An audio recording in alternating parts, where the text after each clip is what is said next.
Hello नमस्ते, मैं हूँ आशी और एक बार फिर से आपका स्वागत है मेरे चैनल आशी टिप्स में। तो आज मैं आपको एक ऐसी चाल, एक ऐसी वॉकिंग के बारे में बताऊंगी जो कि एक्चुअली ये एक आसन है जो कि हमारे पेट की जो चर्बी होती है उसको कम करता है, हमारे हिप के ऊपर की तरफ जो फैट इकट्ठा हो जाता है उसको भी कम करेगा, आपके ओवरऑल पूरे पैर की जो मसल्स होती है उसको अच्छा करेगा, उसको मजबूत करेगा, स्ट्रॉन्ग करेगा और हमारी जो थाइस पे फैट इकट्ठा हो जाता है उसको भी कम करने में मदद करता है। वही आज मैं आपको बताऊंगी कि किस तरह से आप ये आसन करके अपने जो थाइस का, टमी का, लोअर टमी का और हिप्स के ऊपर का जो फैट है वो किस तरह से कम कर सकते हैं और अपने जो ओवरऑल पैर की मसल्स को किस तरह से आप स्ट्रॉन्ग कर सकते हैं, वही आज के वीडियो में हम देखेंगे। तो वीडियो शुरू करने से पहले अभी तक चैनल को सब्सक्राइब नहीं किया है तो सबसे पहले जाके एक बार चैनल को सब्सक्राइब कर लीजिए। पास में बेल आइकन दिख रहा होगा, उसे दबाना बिल्कुल मत भूलिएगा ताकि जो आने वाले वीडियोज़ का नोटिफिकेशन है वो आपको सबसे पहले मिल सके। चलिए अब मैं इस आसन का नाम बता देती हूँ और इसका नाम है क्रो वॉकिंग यानी कौवा चाल।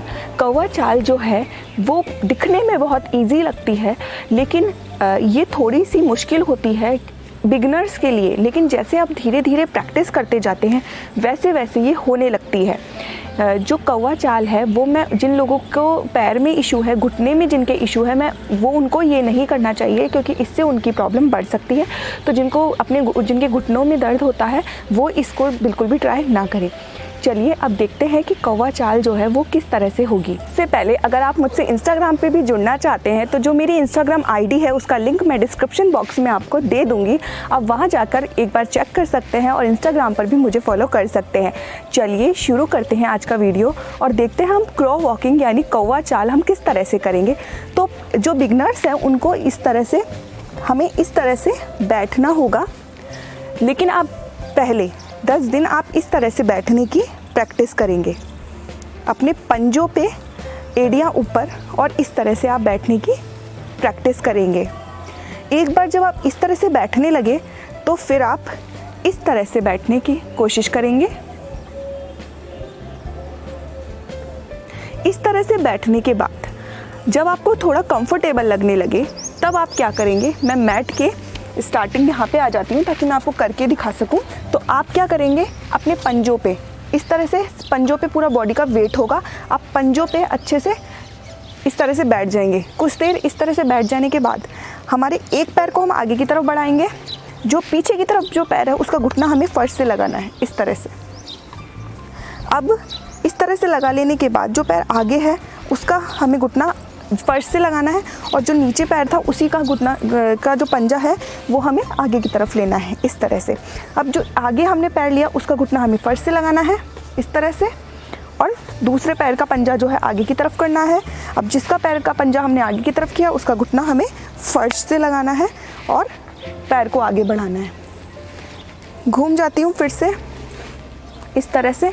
अब जो घुटना मेरा नीचे है उसको मैं फर्श से लगाऊंगी और जो ये वाला पैर है उसका पंजा आगे की तरफ लूँगी।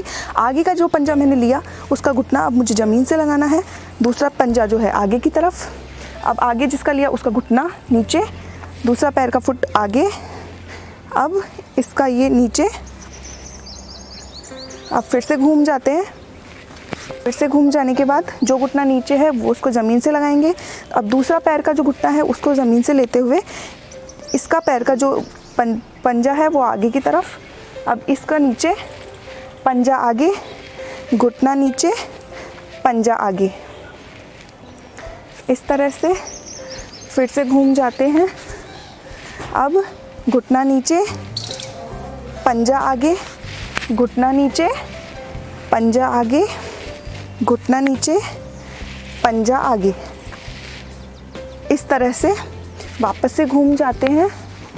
अब वापस से घुटना नीचे, पंजा आगे, घुटना नीचे, पंजा आगे, घुटना नीचे, पंजा आगे, घुटना नीचे, पंजा आगे जाते हैं। अब घुटना नीचे, पंजा आगे, घुटना नीचे, पंजा, इस तरह से। अब ये चीज़ आपको दिखने में बहुत इजी लग रही होगी, लेकिन आप जब ट्राई करेंगे तब थोड़ा ये मुश्किल आपको लग सकती है, लेकिन आपको प्रैक्टिस ज़रूर करनी है। 10 दिन इस तरह से पंजे पर वॉक करने के बाद एक बार जब आप इसमें परफेक्ट हो जाएंगे तब हम करेंगे पूरे हमारे फुट होता है, हमारे पूरा जो पैर होता है उस पर हम किस तरह से चलेंगे वही अब मैं आपको दिखाती हूँ। मैट के स्टार्टिंग पे आ जाती हूँ। उसके लिए क्या करना है, आप इस तरह से हिप्स को ऊपर की तरफ इस तरह रखेंगे, दोनों पैरों के घुटनों को मिला लेंगे। जिनका टमी आया हुआ है वो किस तरह करेंगे, वो घुटनों को दूर कर सकते हैं। एक बार पहली स्टेज पे परफेक्ट होने के बाद की बात कर रहे हैं हम, तो घुटनों को दूर कर सकते हैं। जो कंफर्टेबल है घुटनों को पास लेके चलने में वो पास ले लेंगे, अपने घुटनों को अपने हाथों से पकड़ लेंगे, ठीक है। हिप जो है वो थोड़ा ऊपर है, तो अब हम एक पैर को आगे की तरफ पंजा बढ़ाएंगे, लेफ़्ट लेग आगे की तरफ बढ़ाएंगे, घुटना पकड़े हुए हम दूसरा पैर आगे की तरफ बढ़ाएंगे, फिर पहला पैर, सेकंड लेग, फर्स्ट लेग आगे की तरफ, कमर सीधी, second leg, first leg, second leg, first leg, second leg, first leg, second leg, first leg, second leg, first leg. Again करेंगे, first leg, second leg, first leg, second leg, first leg, second leg. वापस से घूम जाती हूँ, first leg, second leg, first leg, second leg, first leg, second leg, first leg. वापस से घूम जाते हैं, first leg, second leg, first leg, इस तरह से। और आप कमर सीधी रखिएगा, इस तरह बैठने की प्रैक्टिस ज़रूर करिएगा। इस तरह से आप बैठ जाएंगे, कमर एकदम सीधी होनी चाहिए आपकी, तो ये आपके लिए कंफर्टेबल होगा।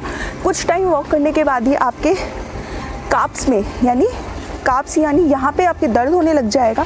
अच्छा साइन है, बहुत अच्छी वॉक है। आपके जो फैट होता है सबसे ज़्यादा तो ये थाइस का, और जो नीचे की तरफ ये फैट जमा हो जाता है उसको कम करने में मदद करता है।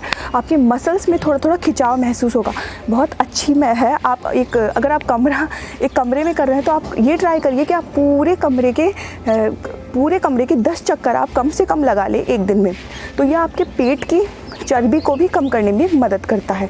और आप डेली आप इसको काग आसना में हम इस तरह से बैठते हैं, वैसे इस तरह से नीचे वैसे दिखाती हूँ कि हमारी जो हिप्स है वो ना फर्श से बिल्कुल टच नहीं करते हैं, लेकिन इतना भी ऊपर नहीं होते हैं, ज़रा सा ऊपर होगा। इस तरह से आप घुटनों को पकड़ लेंगे, इसका नाम है काग आसना। इसमें घुटने जो है हमारे पास में होते हैं और हम इस तरह से बैठते हैं। तो आप डेली इस आसन में भी बैठने की आप डेली प्रैक्टिस करिएगा, जिससे कि आपका जो फैट है वो जल्दी कम होगा। बहुत अच्छी वॉकिंग है। आप नॉर्मल चलते हैं ना, उससे तो आपके 10 गुना ज़्यादा अच्छी वॉकिंग है। स्टार्टिंग में कोई प्रॉब्लम होती है, वो सभी कोई भी हम चीज़ नई करते हैं उसमें सब में ये प्रॉब्लम होती है, तो आप इस चीज़ का ध्यान ना दें। आप ये वॉकिंग करें, 10 दिन करें। पहले दिन नहीं होगा, दूसरे दिन नहीं होगा, तीसरे दिन नहीं होगा, लेकिन चौथे दिन आपके जो माइंड है उसमें ये सेट हो जाएगा और वो अपने आप वॉकिंग होने लगेगी। एक्चुअली मेरे साथ भी यही हुआ था, जब मैंने स्टार्टिंग में ये वॉकिंग की थी मुझसे भी नहीं हुई थी। तो आप भी एक बार ज़रूर ट्राई करिएगा मेरी बात मानकर। तो अगर आज का वीडियो पसंद आया हो तो वीडियो को लाइक, कमेंट और शेयर ज़रूर कर दीजिएगा। अभी तक चैनल को सब्सक्राइब नहीं किया है तो चैनल को ज़रूर सब्सक्राइब कर लीजिएगा, ताकि आने वाली वीडियोज़ का नोटिफिकेशन आपको सबसे पहले मिल सके।